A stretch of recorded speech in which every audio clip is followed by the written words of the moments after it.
আসসালামু আলাইকুম। আজকে আমরা আম ভর্তা খাবো।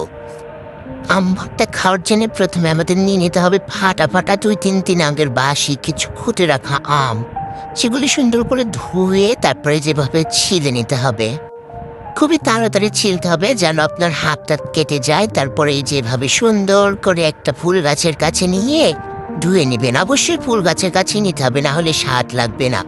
এই যে সুন্দর করে পানি ঢেলে সুন্দর করে ধুবেন, আসলে যেন বালু টালু থেকে যায়, তাহলে টেস্ট লাগবে। এই যে ধোয়ার পরে এভাবে কিন্তু একটা মাটির পাতিলেই নিতে হবে, নাহলে স্বাদ লাগবে না। এই যে এবার কুচি কুচি করে কেটে নেবেন। আর অবশ্যই কিন্তু এই যে এই রকম রোদের নিচে বসেই কাটবেন, নাহলে একদমই টেস্ট হবে না। আর আম কাটা শেষে এই যে তেঁতুল দিতে হবে। কাঁচামরিচ ধুয়ে নেবেন আগে।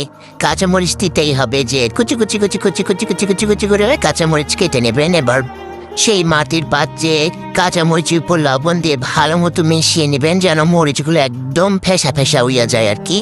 তারপরে একটু তেঁতুল দিবেন, আর যদি একটু চিনির গুঁড়া থাকে, মানে চিনি থাকে, তাহলে একটু চিনি দিবেন। দিয়ে ভালোভাবে ঘষে ঘষে ঘষে ঘষে মিক্স করে নেবেন। এবারে একটু পানি দিয়ে নেবেন।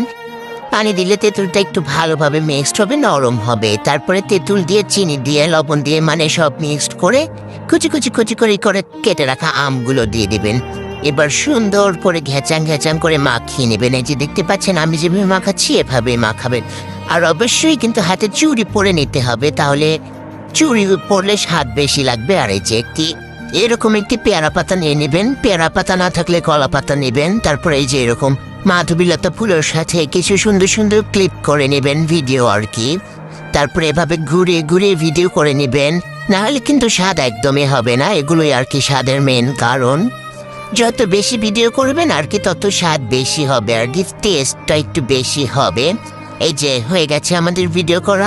আসলে যতক্ষণ ফোনের স্টোরেজ না ফুল হচ্ছে ততক্ষণ ভিডিও করবেন, বুঝলেন? আর তারপরে গিয়ে যে খাবেন। খেতে অবশ্য মোটামুটি খুবই টেস্ট হয়েছিল, মানে অসাধারণ স্বাদ হয়েছিল।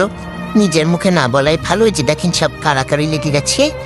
আসলে আমি সবসময় খাবার জাতীয় কিছু একটু বেশি টেস্ট করে বানাতে পারি। সবাই খুব প্রশংসা করে আমার খাবারের।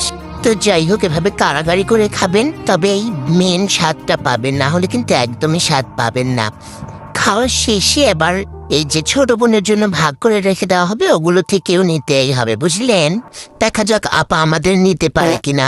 এইটা কোনো কথা? ছোট বোনের কাছ থেকে নিতে পারলো না, তবু হাল ছাড়া যাবে না, আবার চেষ্টা করতে হবে। দেখা যাক এবারে কি হয়, দেখা যাক।